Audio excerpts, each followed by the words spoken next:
আপনি বাতাসে মুক্ত, উড়ে বেড়ানোর অনুভূতি পাচ্ছেন, আর সেজন্যই এই খেলার অনুশীলন করবেন।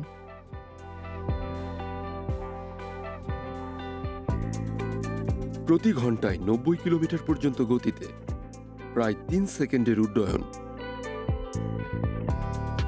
স্কি জাম্পার সেলিনা ফ্রাইট্যাগ এই ঝুঁকিপূর্ণ খেলা ভালোবাসেন।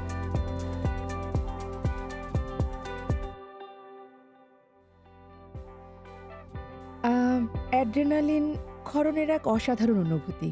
শুরু করা থেকে গতি বাড়ানো, তারপর ফ্লাইট বা উড্ডয়ন করা পর্যন্ত। আপনি ভাববেন, বাহ, কি দুর্দান্ত খেলা।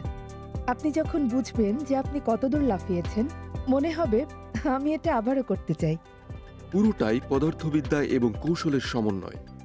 বাতাসে ভাসার সময় সবচেয়ে গুরুত্বপূর্ণ জিনিস হলো পায়ের পেশিতে প্রচুর টান রাখা।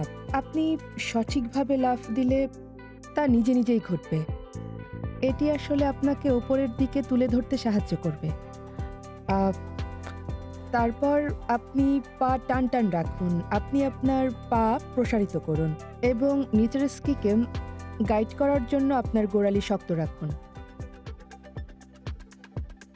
তার বাবা হুগলার ১৯৮০-এর দশকে একজন স্কি জাম্পার ছিলেন। তিনি ভালো করেই জানেন যে স্কি জাম্পিং একটি বিপজ্জনক খেলা। আপনি শুধু আশা রাখবেন যেন এটা খুব ভালোভাবে শেষ হয়। আপনি সর্বোচ্চ আশা করতে পারেন যেন কোনো রকম দুর্ঘটনা না ঘটে।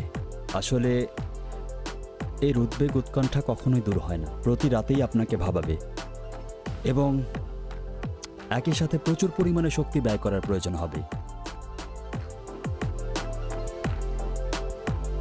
এর প্রশিক্ষণ পুরো গ্রীষ্ম জুড়ে চলতে থাকে।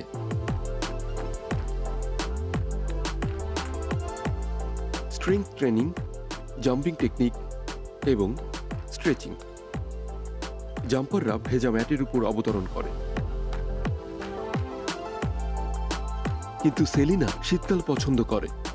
যখন আমি শুনি যে কেউ বরফের ট্রাকে অবতরণ করছে, তখন আমি নিজের পায়ের তলায় এক ধরনের সুড়সুড়ি অনুভব করি, কারণ এটি গ্রীষ্মের তুলনায় অনেক দ্রুত এবং আরো রোমাঞ্চকর। শীতকাল মানেই বিশ্বকাপের মৌসুম এবং সেলিনা এর জন্যই প্রশিক্ষণ নিচ্ছে।